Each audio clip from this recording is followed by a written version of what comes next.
Many people in towns like Riverside and Springdale have noticed big changes in their lives. Lately, jobs are harder to find, and some families worry about having enough food to eat. Years ago, this area was busy with factories, and many people like John and his neighbor Lisa worked with pride in those places. But now the factories have closed. People feel sad when they walk by the empty buildings, remembering better days. John lost his job last year. He tries to stay hopeful, even though money is tight.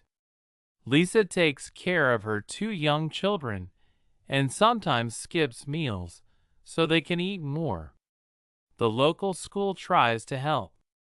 Miss Emily, the teacher, sees children coming to class hungry and tired. Sometimes, she brings snacks from her own home to share.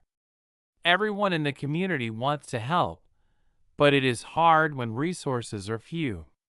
Local news often tells stories of families and individuals like John and Lisa. These stories remind us that many people are facing similar troubles, not only in Riverside and Springdale, but all over the world. People are looking for answers and hope, working together to build a better future for their children. John sat by his window every morning and watched people going to work, remembering when he did the same. He wondered why he could not find another job, even after many tries. Sometimes he thought something was wrong with him, but Lisa reminded him that many were now without jobs, not just in their small town, but also in nearby cities like Brookville and Westport. The problem did not start with just one person losing a job.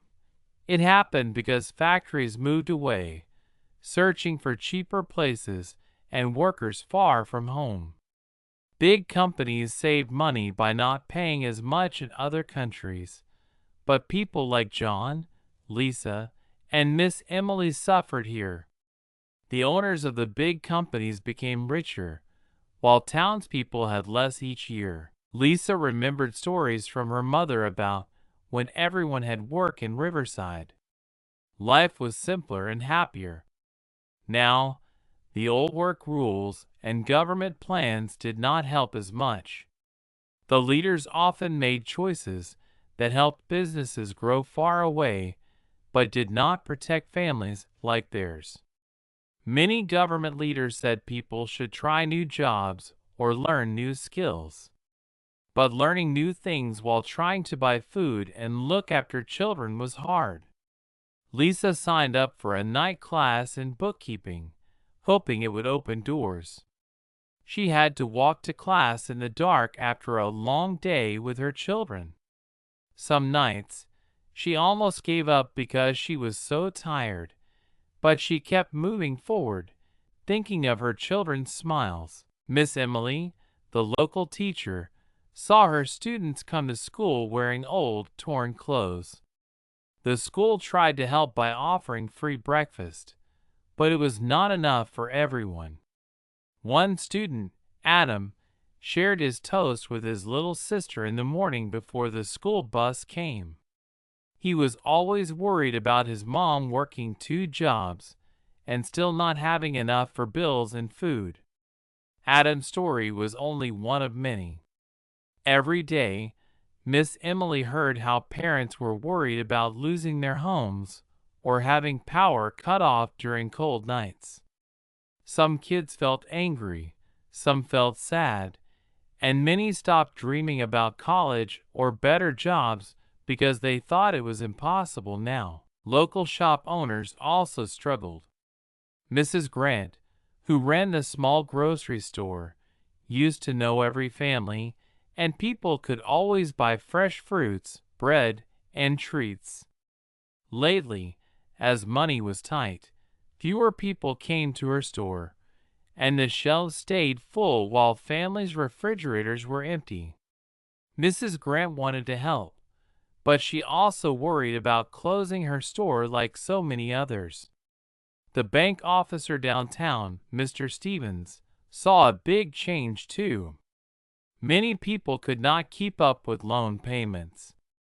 Sometimes he felt sorry but could only say no to help them further, as bank laws and rules left him with no choice. A few people in town seemed better off.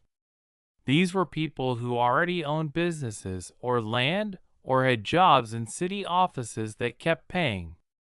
They did not worry much about food or new shoes for their children.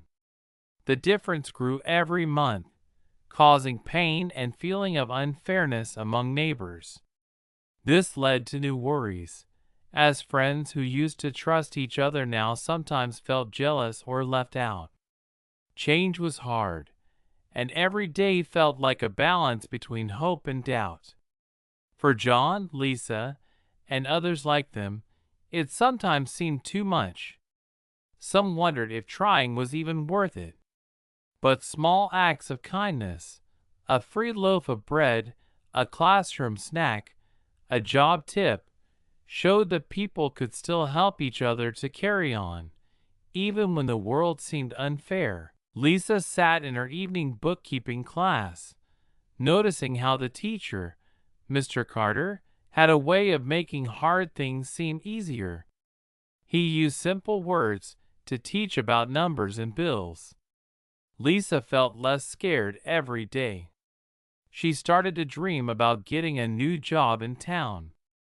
Her friend, Maria, took the class too. They helped each other with homework after their children went to sleep. At first, there were doubts. Some in Riverside said learning new skills would not help, as there were too few jobs and life was changing too quickly. Others worried they did not have time or money to take classes. Still, Lisa held on to hope, wanting to set an example for her kids. John tried helping at the local food bank run by Mrs. Jackson, who had organized neighbors to collect food for families in need. John thought he was only strong when he had a job, but he soon noticed how much his work meant. Once, he gave out bags of grocery items to people lined up outside. The thanks he received, even a simple smile, gave him warmth. Each small act made him feel useful again, even while looking for work. Sometimes there were arguments at the food bank. Some people thought donations should only go to local families, not to new families who had moved in. Mrs. Jackson stayed calm and reminded everyone that a hungry family was a hungry family, no matter where they came from. All around, obstacles became clearer as more people tried to help. The city council talked about bringing in new factories or giving money to small businesses, but there was not enough money for every good idea. Some leaders believed in waiting for businesses to return on their own, while others wanted to support job training and food programs right away. Political fights sometimes slowed things down. Newspapers printed different sides, making it hard to agree on one path forward.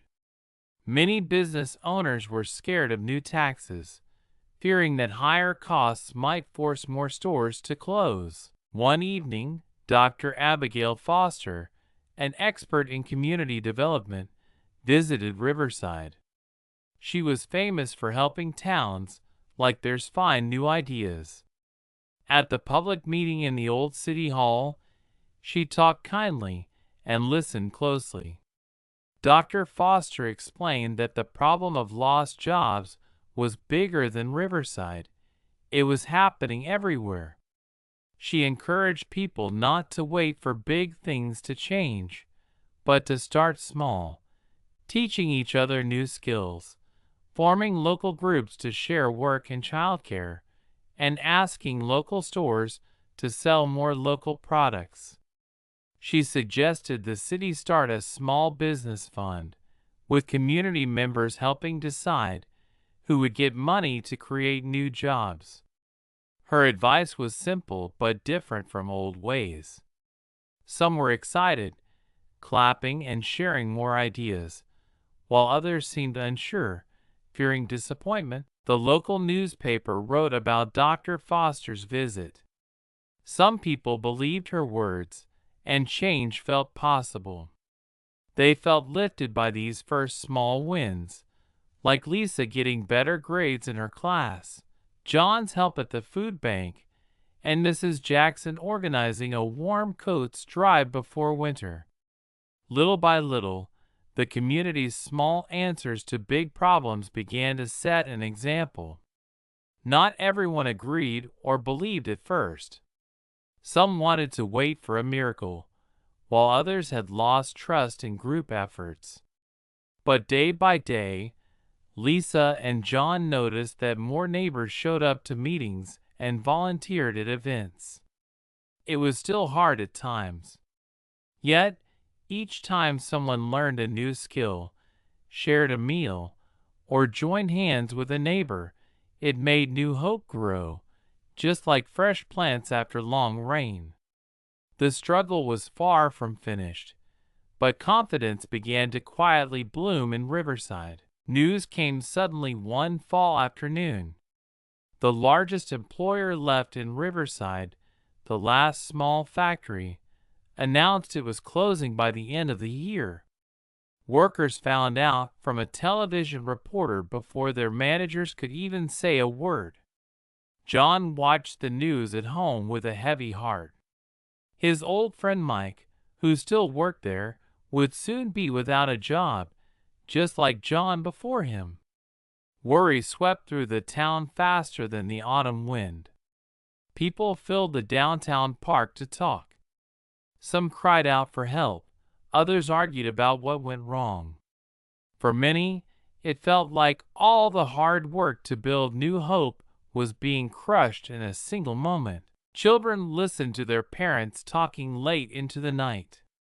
They heard words like bankruptcy and eviction for the first time. Lisa, walking home from class, heard neighbors talking on every corner. She remembered Dr. Foster's words, to use every skill learned to face hard times together. The next day, Miss Emily started writing letters with her students, asking news stations and government leaders to tell Riverside's story. The local newspaper wrote a front-page piece about families struggling, showing pictures of lines at the food bank and empty classrooms where students had transferred away. Things changed quickly after that. On social media, local teens started a campaign using the town's name, posting photos and videos to show their real lives to the world. Their posts caught the eyes of other towns, and even some big city news reporters. Soon, the larger media came to Riverside, filling the streets with cameras. John was nervous when a reporter asked him if he still believed Riverside could survive. He wanted to say yes, for Lisa and for all his friends, but the question sat heavy in his chest. With all the talk, something new started to happen. People from other towns began to send food, clothes, and even small checks by mail. Some famous personalities posted online, asking their fans to support Riverside and towns like it. National news covered the story for several days. Many felt proud but still afraid. What if the help ended before real changes came? The mayor was called to a special meeting at the state capitol. With the spotlight on Riverside, government leaders finally had to debate in public about how to help. At first, some voices blamed the town for not changing fast enough. Others pointed out that the real problem started years ago, with jobs leaving the country and business owners making choices that put families at risk. The public protest in the park grew bigger.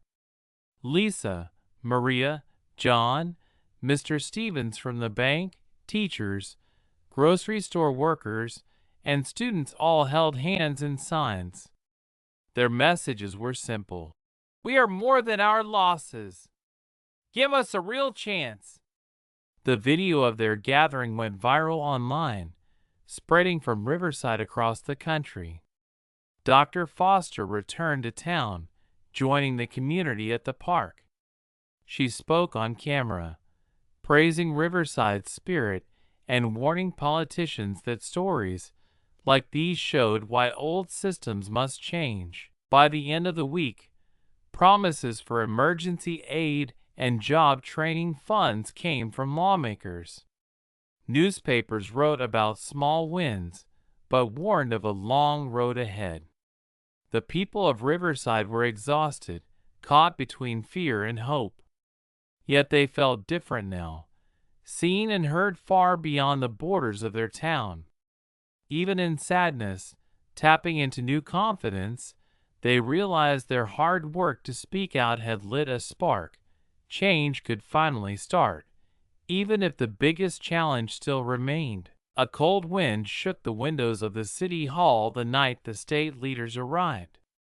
Riverside was packed with people, parents with tired faces, teenagers holding homemade signs, and shop owners with hopeful hearts. The meeting inside was loud and tense. Angry voices rose as community members took turns at the microphone, begging for real help and not just empty promises. John stood in the crowd, squeezing his cap, waiting for his turn. He felt his heart beat like a drum, fearing his words might not matter. When he stepped forward and spoke about his job loss and about friends now losing hope, the whole room fell silent. Lisa spoke, too, her voice stronger than she expected, telling the governor her story of late-night classes and dreams for her children. Suddenly, outside, a group of frustrated workers marched through Main Street with signs and loud chants. Their voices echoed through the cold evening, drawing even more people out of houses and cars. Miss Emily and her students huddled together, watching the headlights and flash from news cameras as they caught every word and every tear. The protest became bigger than anything Riverside had seen before. It spread, gathering people from other small towns who faced the same fears.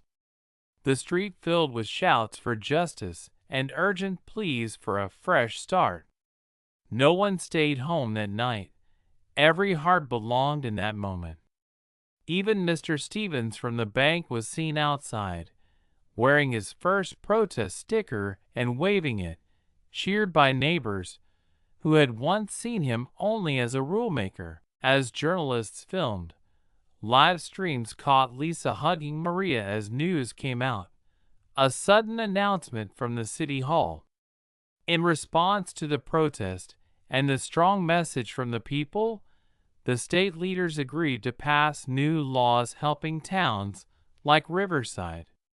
Special grants for new businesses and schools, rent protections for families at risk of losing homes, and plans to open new job training centers were promised for immediate action.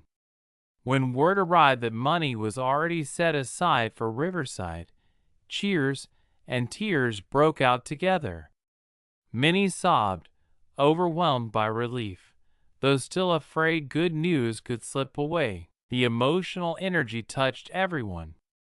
There were hugs between old rivals on the street and promises from leaders that the people's voice would guide future choices.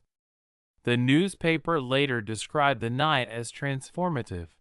Everyone felt it. Something big had shifted. Children ran down the streets with smiles again, worrying less about moving away. Brand new hope replaced the hollow sounds of empty factories. Overnight, there was a shift in authority, too. People who never spoke up now felt powerful. Lisa was asked to join a group of townspeople to help guide the spending of new aid. John found himself trusted as a helper for the new job center, and Miss Emily saw parents coming to the school to talk, rather than just dropping off hungry kids. Leaders acted less on old habits and more on honest talks with families. In the days after, some problems still lingered. Jobs would take time to return and some stores might still close. But the feeling in the air was different. The struggle had brought out courage that surprised even the strongest in town. At last, Riverside was not just being helped. Riverside was helping lead. And for the first time in seasons, even those with empty pockets felt rich with new purpose and pride. After the crowded meeting and night of protest, the people of Riverside walked home with tired smiles and sore feet. Even with fear in their hearts, something heavy had been lifted. For the first time in years, neighbors talked on the streets not about what was lost, but about what could now be built together. Morning came, and Lisa sat by her kitchen table with her children, thinking about how brave she had felt sharing her story. It was still scary. There was no promise all troubles would vanish, and she knew real change would be hard work. But her voice had joined with many others, and that made her strong. She asked her children what dreams they had. Their answers made her laugh and hope all over again. Across town, John brought coffee to the new job center, noticing faces he knew and some he didn't. Instead of looking down in shame, he now looked people in the eye and greeted them, remembering the night he stood up for himself and his friends. He heard stories from others that sounded just like his own, and for the first time in a long while, he realized they were all part of something bigger than any single job or setback. At school, Miss Emily hung a large sign near her desk, filled with thank you notes from her students. She saw more parents come in to help with breakfast and listen to students read aloud. With the promise of more aid, the school could buy new books and coats. Adam, who once split his toast with his little sister, now talked about wanting to be a writer. That day, Miss Emily let Adam read his short story to the class, and it was about hope, not just hope for himself, but for everyone. From the grocery store, Mrs. Grant sent out boxes of fresh fruit to families. She said sales were still slow, but now local farmers were joining her, trying to offer healthy food at a lower price. The feeling of neighbor helping neighbor grew stronger, and people worked together to stretch every dollar and every act of kindness. Watching the local news, Lisa saw stories from other towns that began to follow Riverside's path. The newspaper said Riverside had started a new trend, where small towns asked for real help and demanded honest answers. Lawmakers continued to visit and check their promises.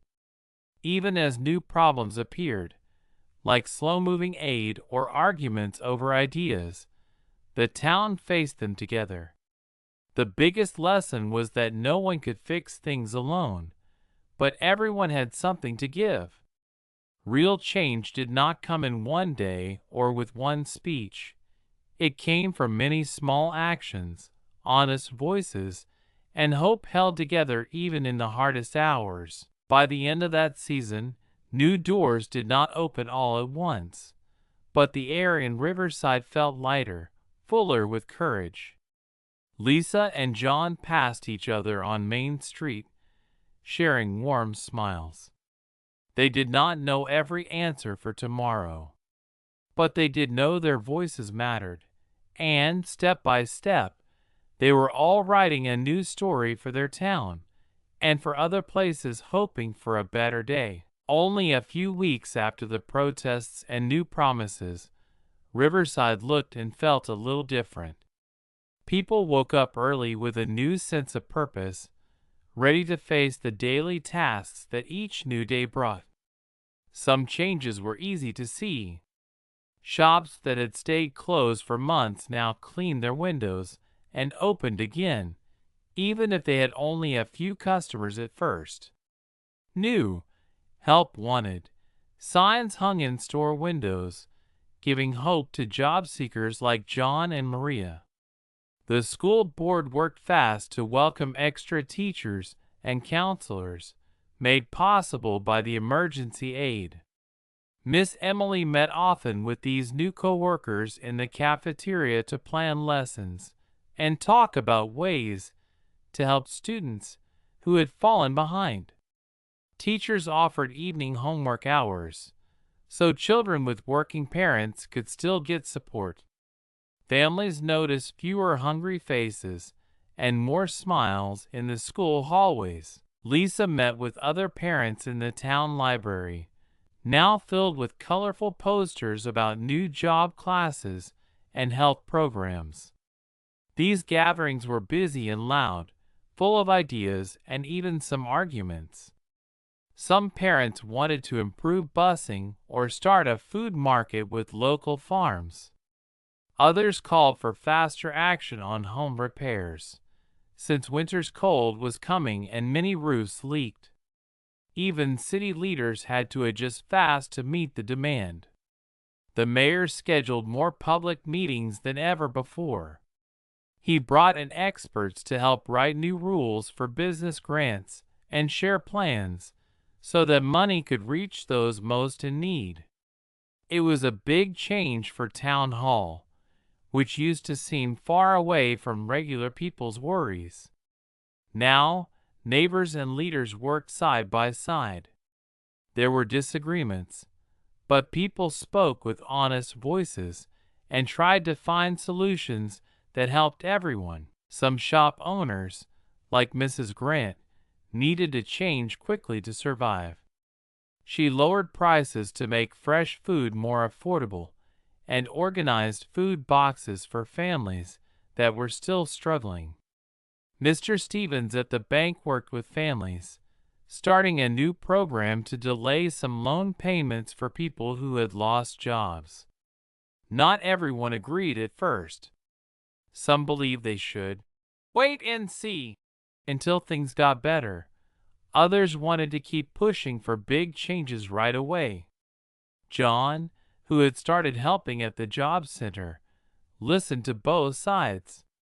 He liked seeing more people come in not just for work, but for simple advice, how to write resumes, how to make a budget, or just to talk about their worries.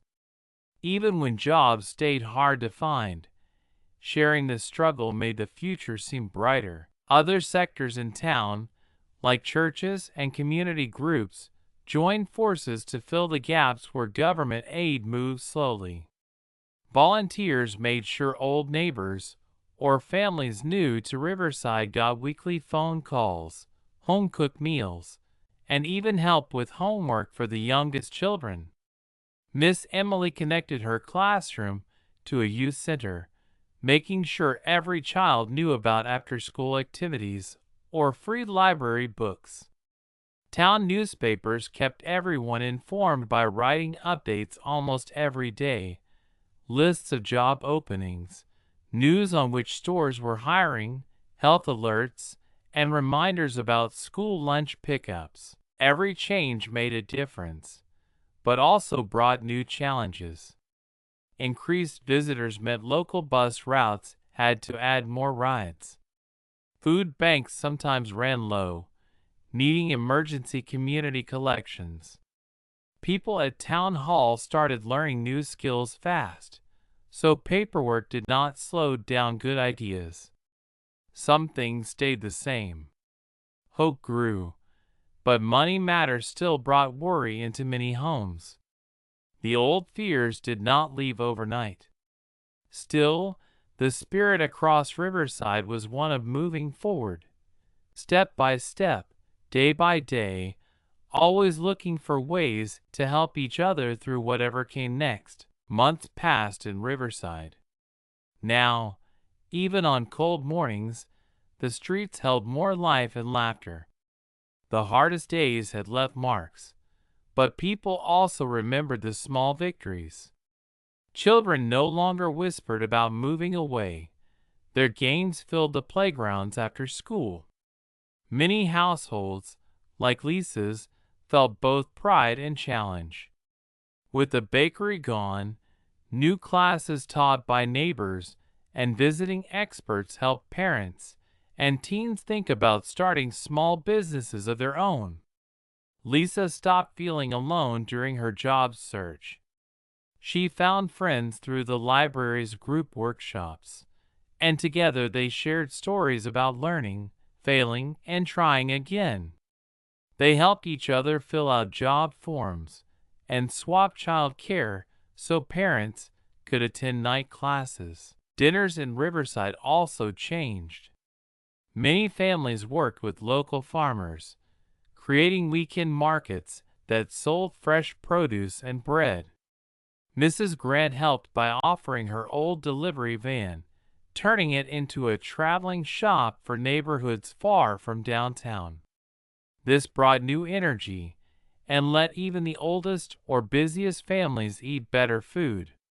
People remembered how food drives kept their homes warm, so more neighbors gave what they could, even when they did not have much. Sharing became normal, not just during holidays, but every week. Students at school saw lessons change too. Instead of only reading about worlds far away, Miss Emily helped her class write Riverside's recovery story. They learned about community meetings, letters to leaders, and how even one paper or video could change minds in far-off places. Kids learned how to speak up for themselves, making plans to help classmates with language troubles or money stress. Clubs grew up around fixing small problems, fixing old playground items, collecting winter jackets, and even cleaning streams behind the school. Not all changes were easy, and not everyone agreed about Riverside's path.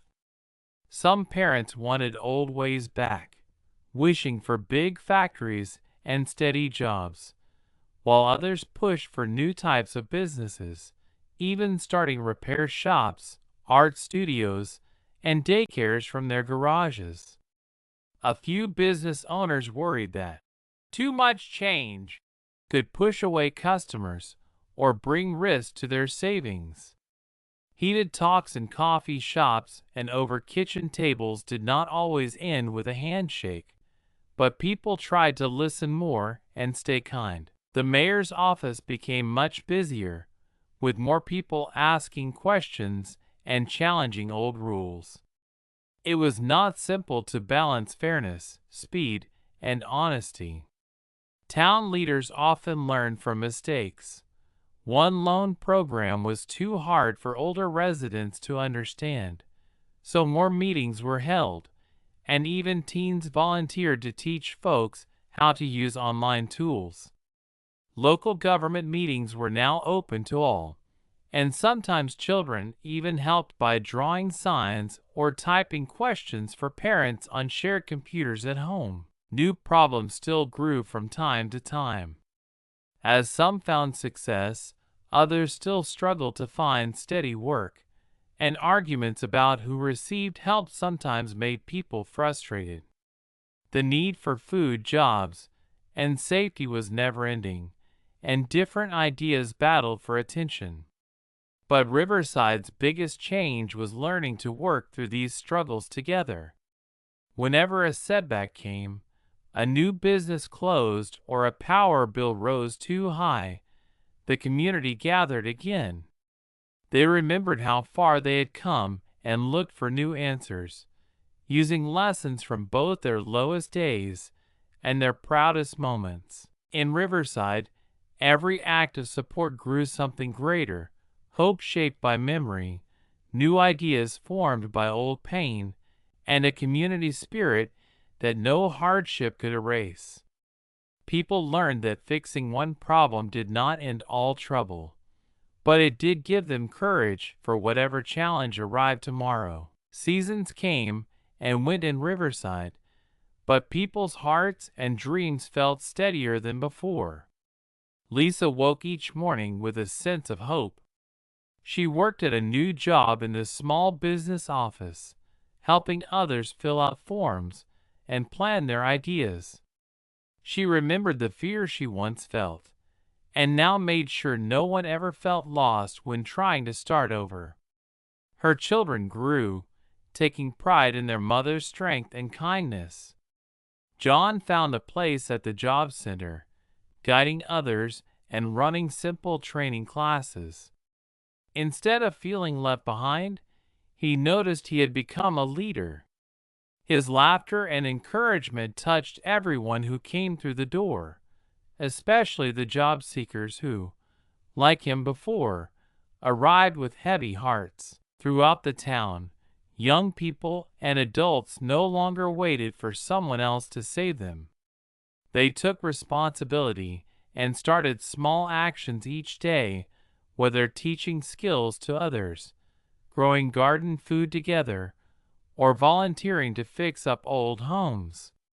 Neighbors created a network of help and trust that reached even the quietest streets.